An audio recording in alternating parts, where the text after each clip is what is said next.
have a proof that these algorithms are ergodic. So we're going to define algorithm. So for you that know the subject, the idea is that, for example, as far as we know, the Rosé induction is the only multidimensional homogeneous algorithm that is ergodic. So the proof of which that the Rosé induction is ergodic is based in deeply rectangles and tightly approach. So this cannot be applied to other classical algorithms. I don't know how to read. I think people that look at the question also not know. So what we have done, we in China, is to come out with a proof based in measure theory. That was measured. And the proof is based in the alternative proof that Kirchhoff gave about unique ergodistic of ergodic transformation. Okay? That's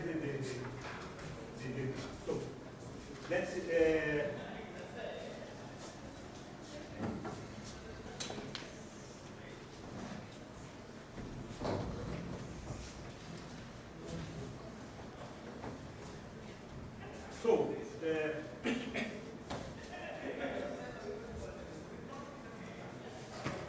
computational fractions algorithms, they were introduced initially because that the classical continuous fraction for real numbers answers a lot of questions about real numbers. For example, Dynamical approximation, quadratic irrationals, and things like that.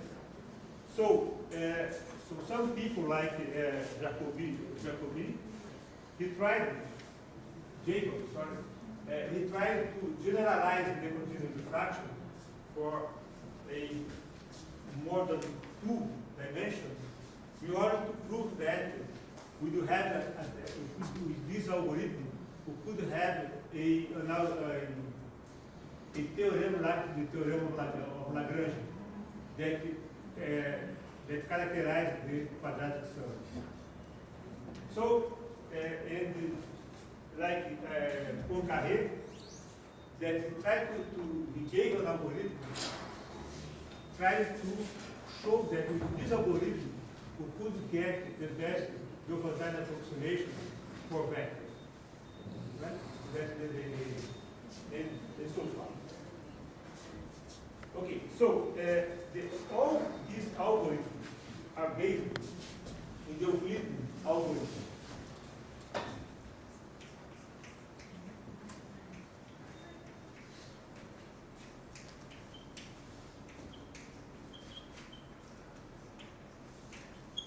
I like to write to define the Euclidean algorithm in the following way.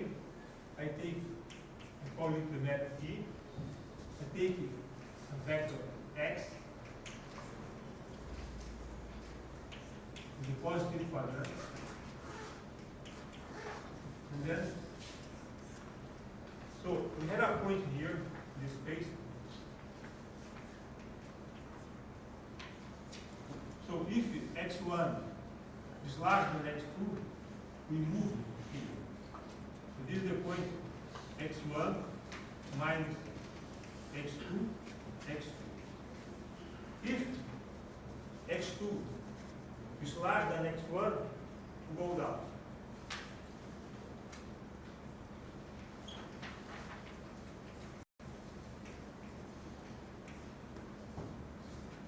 This is the definition of the algorithm. So we can write this algorithm in a matricial form, right? So let's call gamma 1 the elementary matrix 1 minus 1, 0, 1. In gamma 2, the elementary matrix 1, 0, minus 1, 1. So, we apply the first matrix on the left if x1 is larger or equal to x2. And we apply the second one if otherwise.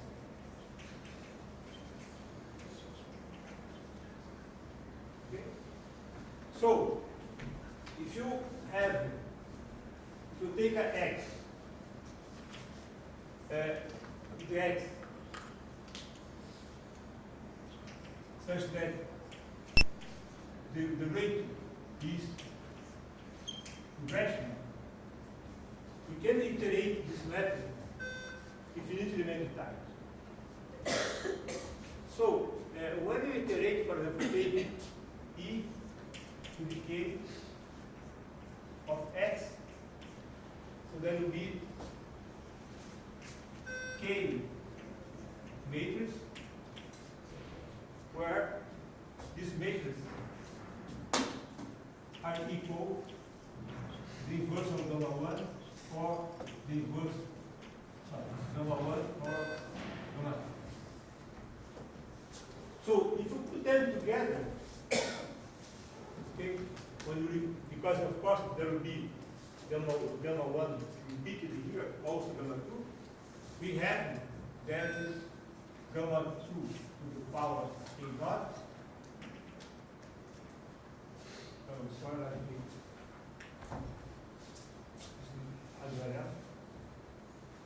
So let's make it sorry. So in this way, I can associate to x a sequence of matrices. Theta 1, theta 2, theta k. So if we put them together, we are going to have gamma 1, gamma 2 to the power a naught, gamma 1 to the power a1, gamma 2 a2, and so forth.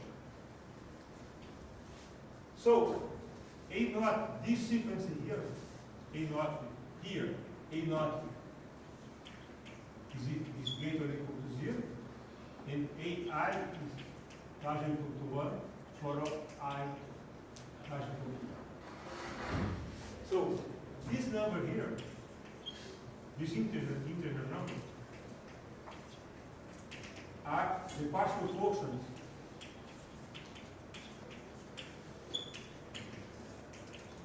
of x2 over x1. So this number is really the partial portion of the continuous fraction. Now, so what we want to do is just to generalize this definition that is here. That these are multidimensional continuous fractions almost all the time, like just generalization. Okay? So, first of all, let me just make a remark, is that in this case here, the limit as k goes to infinity of e to the k of x equals to 0. Okay? This goes to 0. Now, so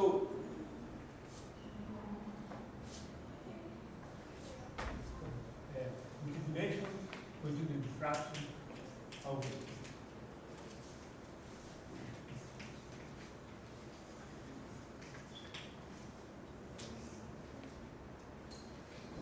So the first example, let's call lambda d the set of points x in the positive point such that they are in increasing form.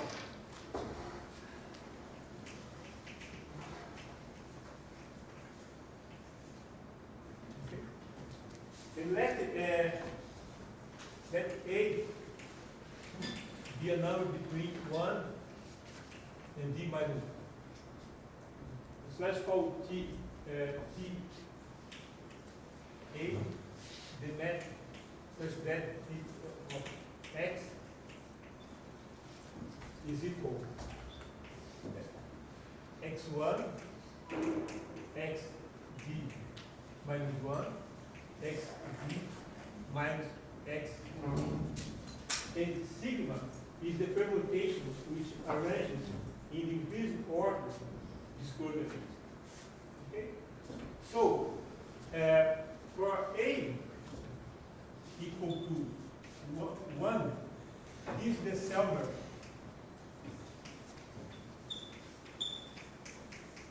multidimensional diffraction algorithm.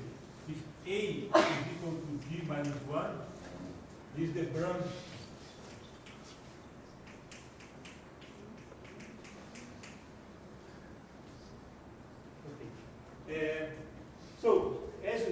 As you see, I'm just considering like algorithms that are subtractive. Okay, I do not multiply. There will be no multiplication. So another example.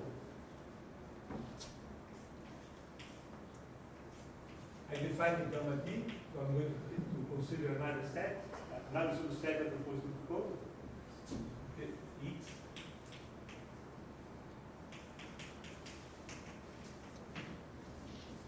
And what I'm going to assume here is that the last one, the max of x I equal to 1 to d is x. So this is the algorithm that we're going to define as the word J, that take x, the positive dot gamma d.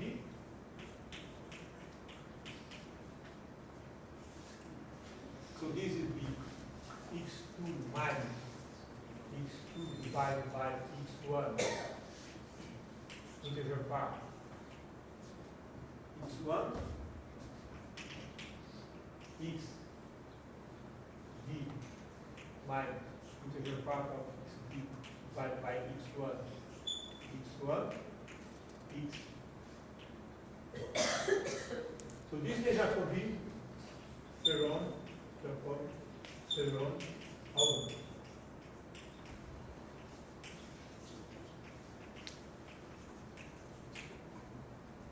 So this algorithm, I cannot deal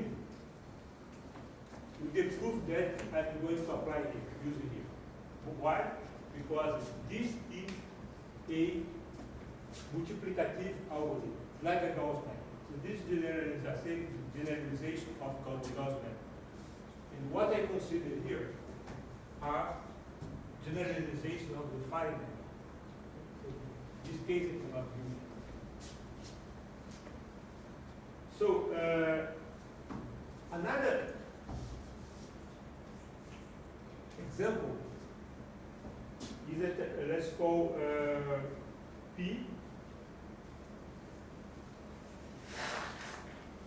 from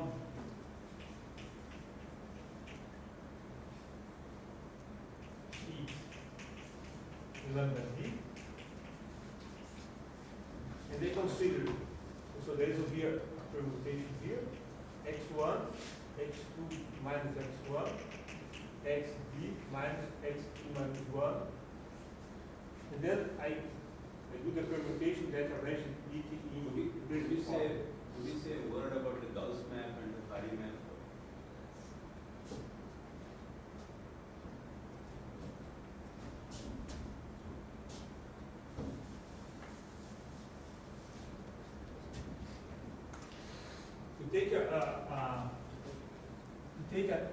So any number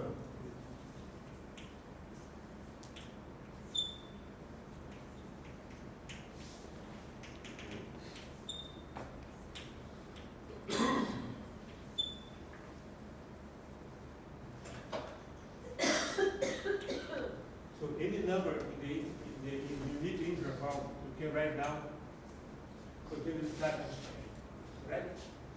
So the Gauss map, let's call the G the Gauss map. G takes this number and do a shift. So this, the next number will be A2, A3, like that. So if you write it, if you write it analytically,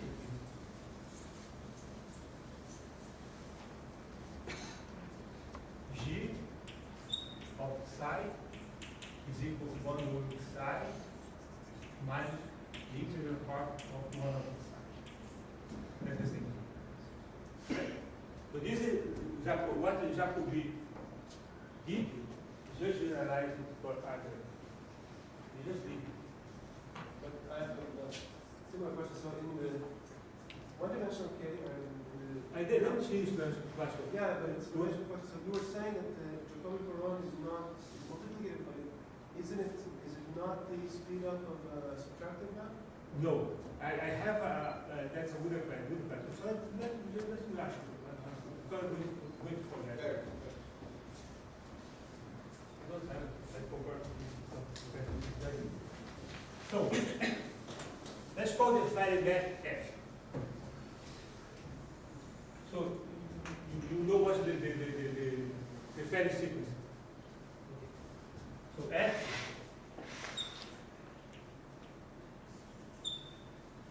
takes psi. And so, if A1 is equal to 1, it acts as the Gauss map. The answer is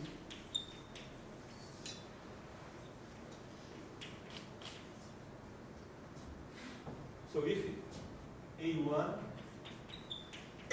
is equal to 1, okay, it means that you are in the interval 1.5. Okay, so otherwise you do A1 minus 1, A2, A3, and so on. So this is the term. Okay? So the method that the way that I wrote down the Euclidean algorithm is written.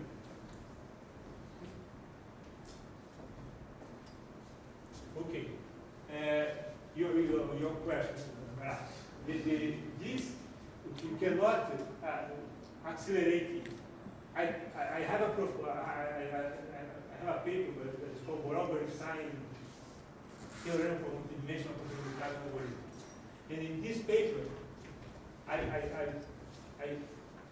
managed to do something, but it's not only an accelerator, okay? As in the case of this the government. Maybe somebody can do that. Because of course, if you have acceleration, for the basic transformation, then you have the. But of course, this method should be required. So this is the P. So this method here, so I take it, this expression here. So P is the Poincaré multidimensional continuous algorithm. And this method has a beautiful interpretation, beautiful geometric interpretation, really something very nice from Poincaré. But it's not a okay. There is another method. The method let's call it S of A. So we're going to take A between 1 and B minus 1.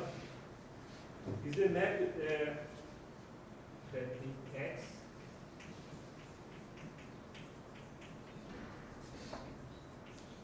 and then I keep all the A first coordinates fixed, and then starting from A plus 1, I make the symmetry. So A here is between 1 and B minus B. This will be xd minus x. Okay? So,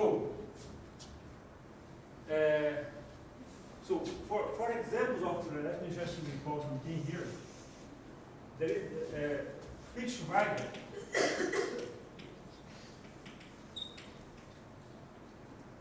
has two books about this multidimensional fraction. So these are, we also have many papers about it. So you can see examples of these maps in his book. And so there is also, there are work by myself, work by something recent.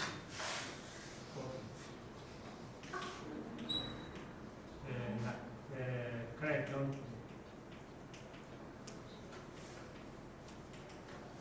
Acaba.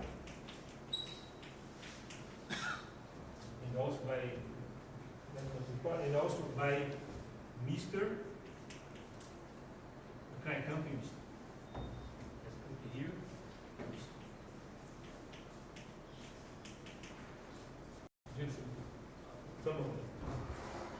Okay, so let's just make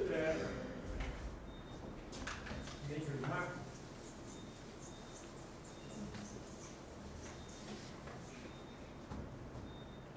The case 1 and 2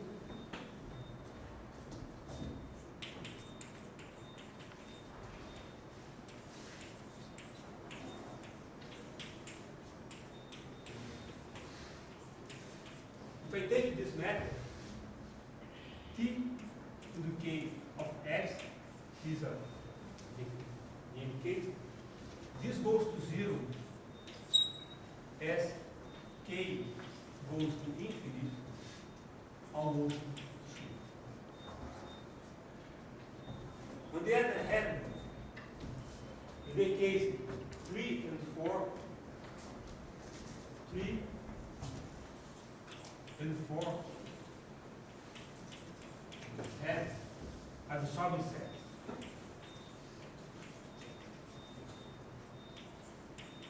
So when you iterate, they do not converge to 0 almost sure.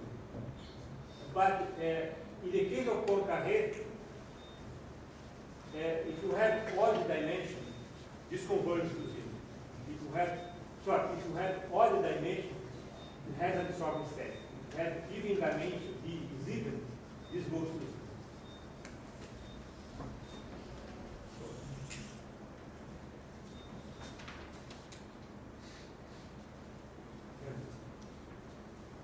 Now,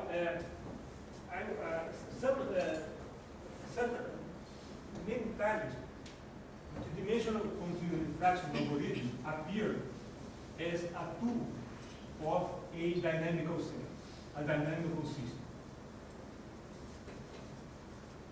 So,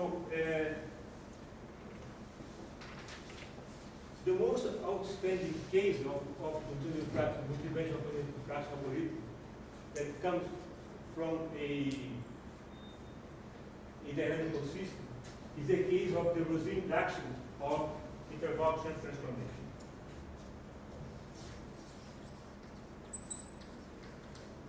Rosen induction of interval change.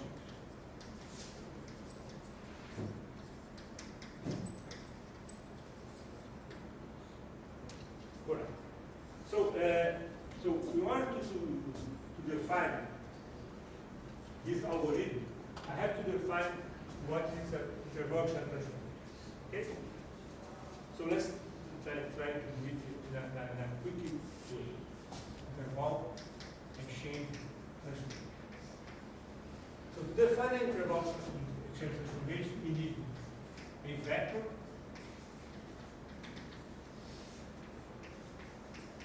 the positive point, and a permutation in D level.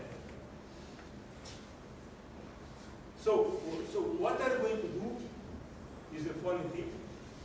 So this the coordinate define length of subinterval. So I put here. So the first subinterval. So here I have the interval that goes from 0 to the sum of the coordinates. And then, so the first interval has length x1, the second x2, so forth, and the last one xd. And so I'm going to define an application, a mapping from this interval to the second interval. Only that in the image, I'm not going to use it. I'm going to shuffle the intervals using the permutation sigma. So the first interval has length sigma minus 1 of 1, sigma, the last one, sigma, x sigma minus 1 of, okay? And then I do a translation. I translate this interval here to the same interval. Whatever for example, if you have the case of 3 intervals, with the permutation 3, 2, 1, so I'm going to have, so this will be the first interval, the second interval, and then it's here we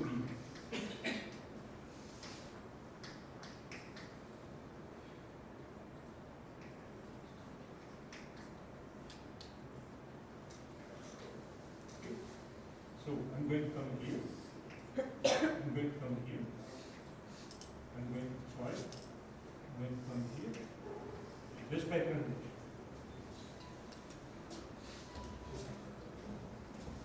So,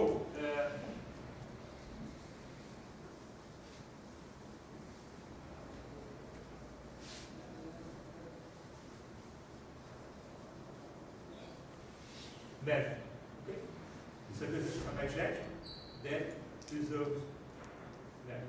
So we can apply to this method, to using this method, Poincaré first return the idea of the Poincaré first return method. And this guy, Brazil, that works in number theory and knew all about the multidimensional algorithm. When he saw it, he said, I know that like clever. So what was his idea? Is that he compares these two intervals here. So if the first this interval is large, let me. So if this interval here is shorter than this one, what he does is that. So there is an interval here.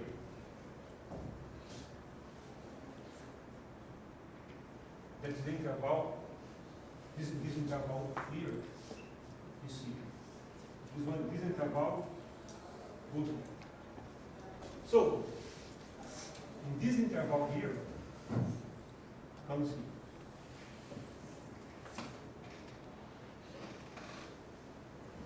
So what he did is that this part here, I'm going to put another column, is this part here.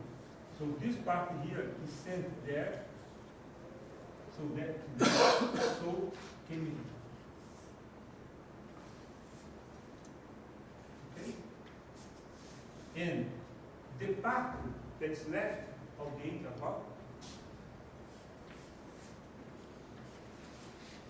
is sent here. So from the same thing we do we're going to do the same thing if it is the other way around. So,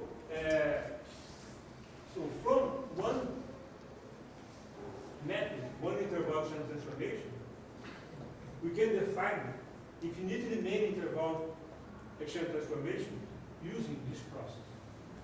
So if I want to study the ergodic property of one transformation, it will be the same as the ergodic property of infinitely many transformations. So things become much easier.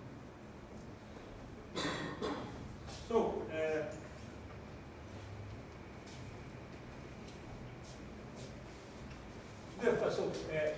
an interval exchange transformation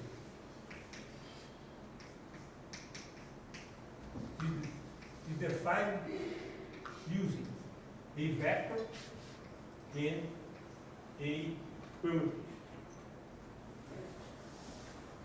So you should believe that if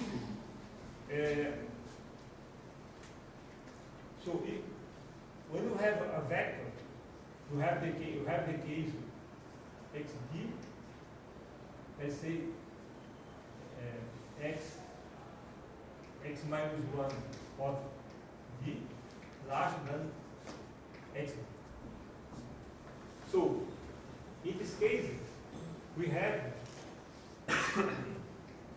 when you do the induction, we have in this part here a new interval transformation. So this new interval transformation is defined by, let's say, two parameters. A new vector in the new permutation. In the same case, if xd is larger than x minus 1 of d, I'm going to have another interval transformation, as we call x2 prime, sigma 2 prime. So in order that this process goes from here up to the origin, what we do is that we assume that the permutation sigma is irreducible. So what is irreducible? It means that if the image of a set from 1 to I is equal to 1 to I, it implies that I equal 1. So the permutation cannot be broken into two parts. Our permutation in the make the same number of letters. Okay? Always. The thing is that what's the relation between the vector x and the vector x prime or x2 prime? The relation is image. There exists image n in GL D Z class such that n x prime or n x 2 prime equal to x. So if you look at the space of parameters, let's imagine that's the point. This is the positive pole of RP or RP. Correct. So these are the axes. So what you do when you do this process is that we fix a point here, and then we one vertex, and then we split the positive pole into subcones. And we keep doing it, and we do it now. Keep doing it. Maybe here. But always in the same way. So if you do the induction many times, the evolution of the matrix is that the columns, two columns, are just added one to another, just two columns once. So, for example, if the columns of N, the columns are C1, C2, there will be just one column that will be added to the another one.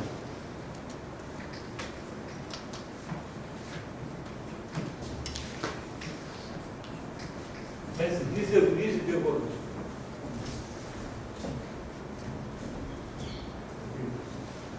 So, it's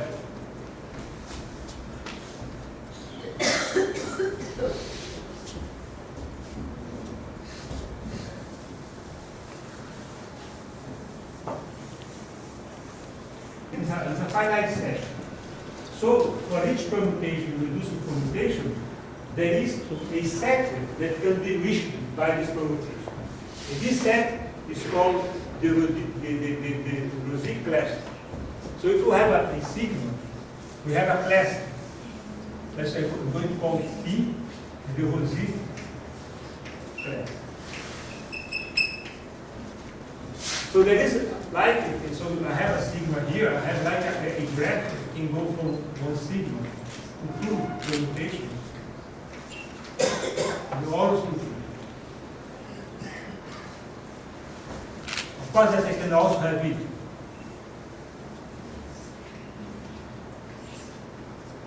So this is a graph that has always two edges that gets out. It's a finite graph.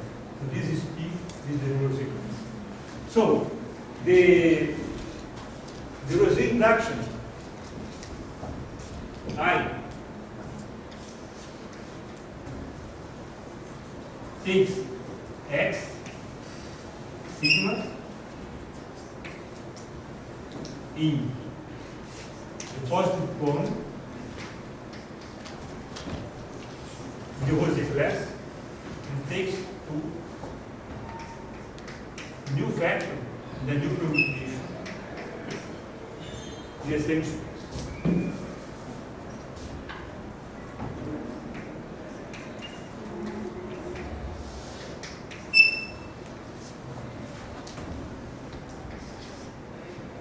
So this transformation is dissipative, but it's ergodic that you do by vision, as I said. So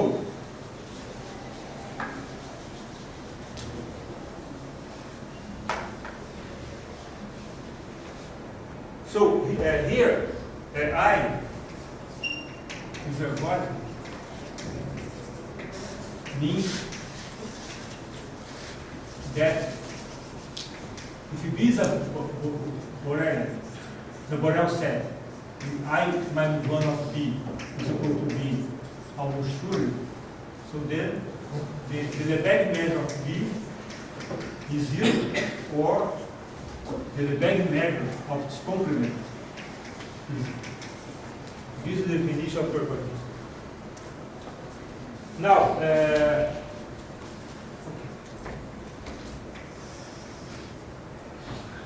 it has been known for quite a while that if all the examples that I gave,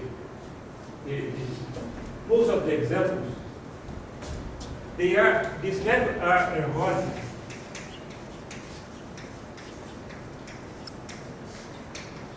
If they are normalized. Okay? With this method, they are. So I take, for example, I take T, take X,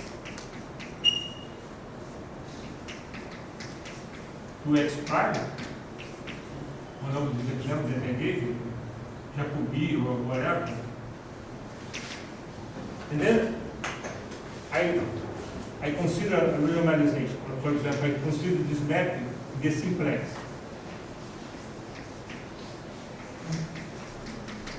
or other renormalization. So this will be x, sorry. Then I take the same there.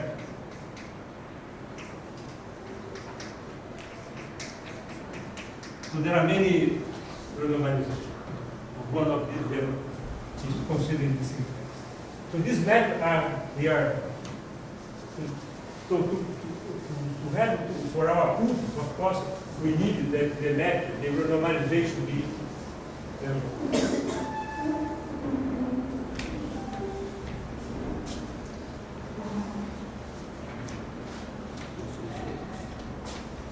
okay.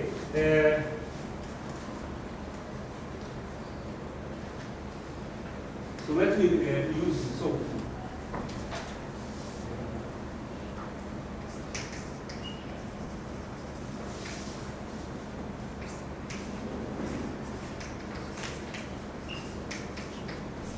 So I is zero. This is the term. So what do we need to make?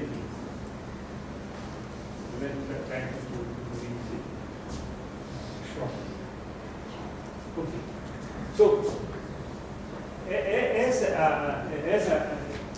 said, if I consider a homogeneous algorithm in a simplex, each time that I iterate the algorithm, what am I doing? I can give it a geometric interpretation. So this is a simplex. Okay, so that this is delta d minus 1. So the result of x of log 1. And then is that each time that I iterate it, I split the simplex into two parts. You see, in the case of the Rosé induction, we have so you have this class P, and associated to each set element sigma, I have a positive code. Okay? Now, so each time that I suppose that I start here. So each time that I iterate the map, it corresponds of dividing the simplex or the positive code. Okay? We divide, start dividing. What's happening?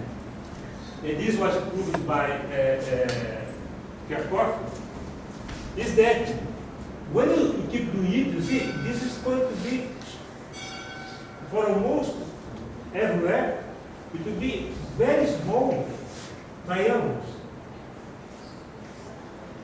Very, very small triangles.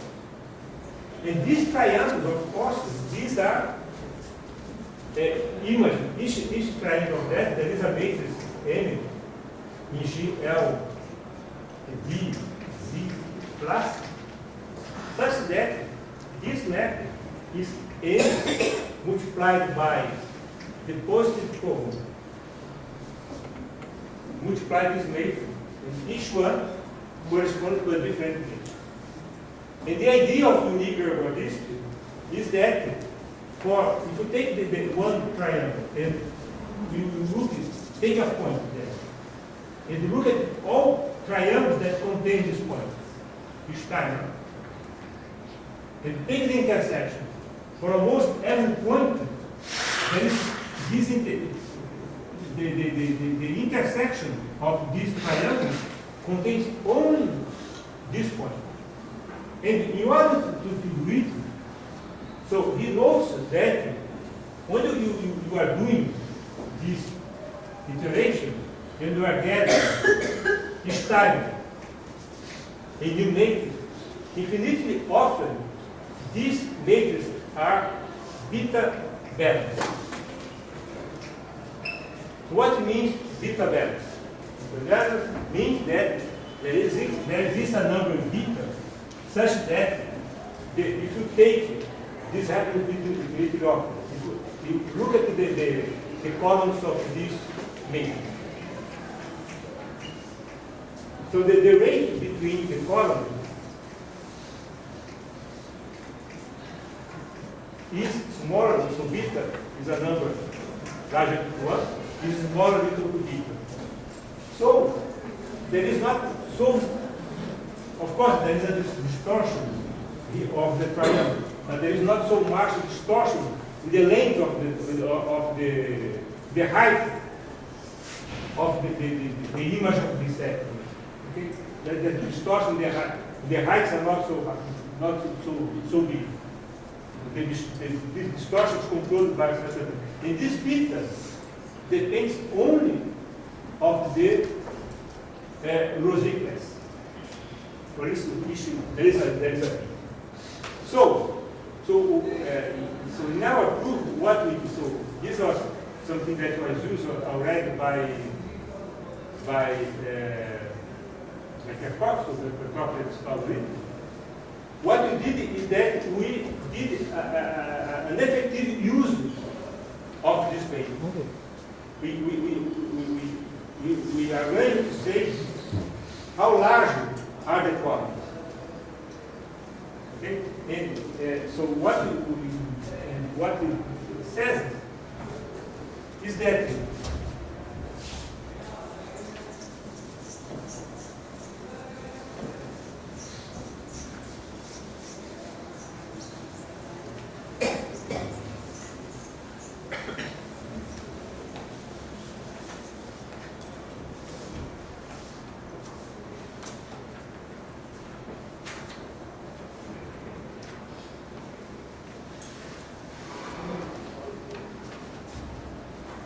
for example,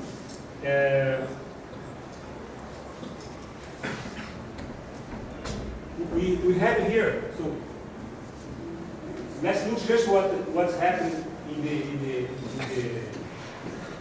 the simplex.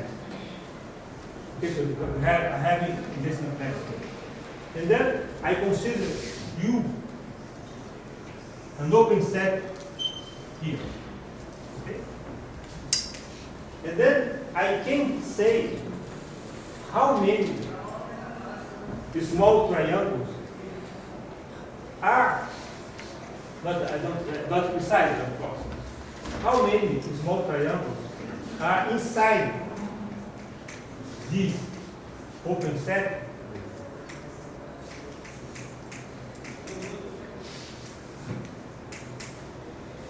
Such that the matrix image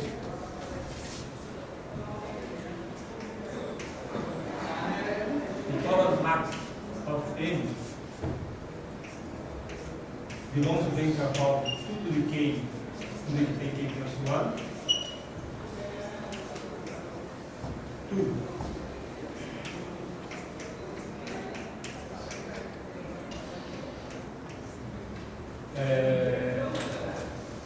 how do we say that?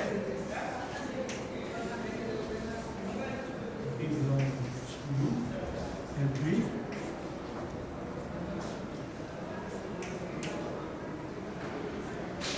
this set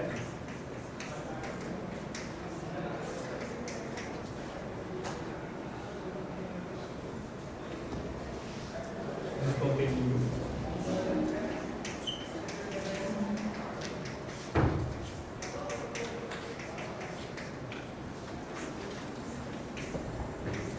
So I have a collection of matrices M.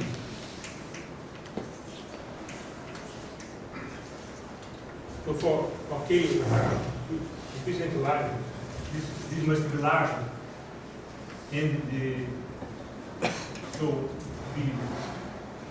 how large is depend of u. So I have a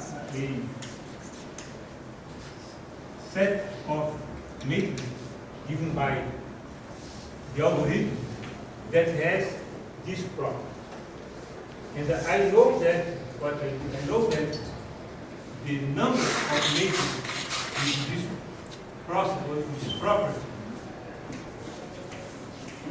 is a constant times the measure of u, the measure of the vector, the simplex times 2 to the k, no, sorry, this is here, this value 2 to the k.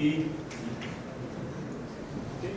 So that's allow us to make computations here. And another thing that we know is that if you have, so this is the,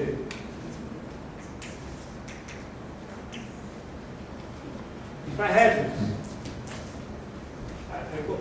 I consider a set here. So imagine that this is the idea, and this is 1, 1, okay? So if I have a set here, then I put the code. Okay? I can say, and then I take this set, let's call this set S, and I take the inverse image of S. So I can say how much of each, if you, of course, the k must be larger, how much of this set will be occupied.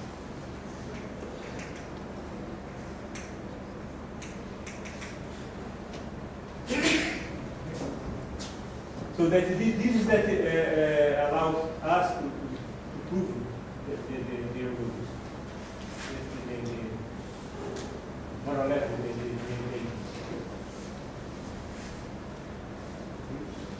just one remark to finish. So these homogeneous algorithms, they are ergodic. So it implies that they are exact.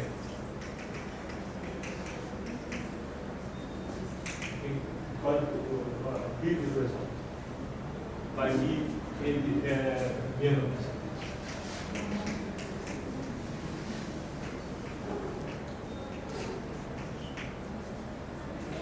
So the assumption is that for almost every point the iteration of I goes to 0, we must have a loop permutation or anything else that we have to be ordered that keeps, like for example, in the case of the permutation, sigma. Put that in mind.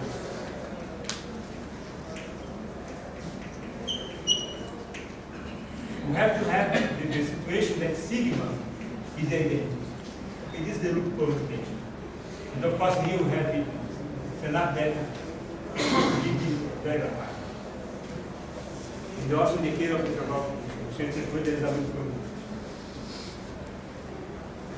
Yes.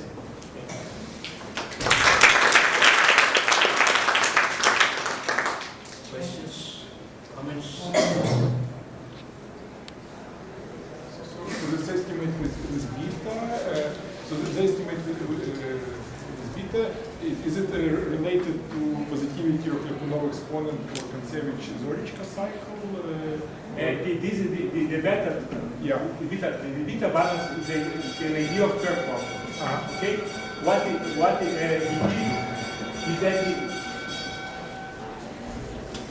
he looks at the renormalized Rosin Dutch. So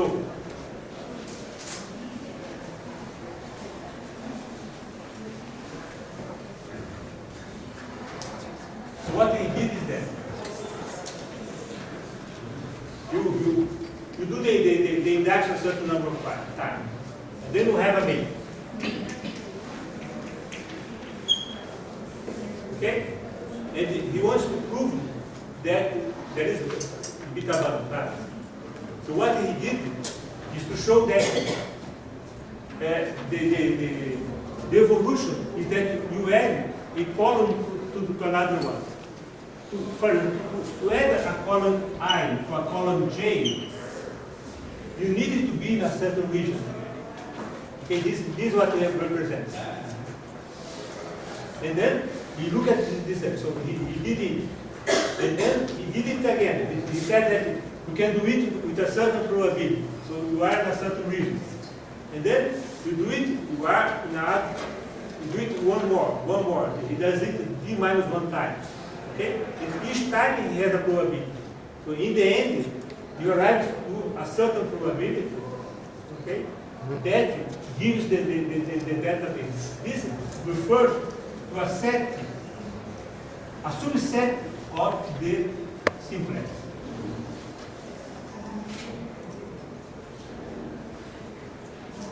Any other questions? Not this time, speaker again.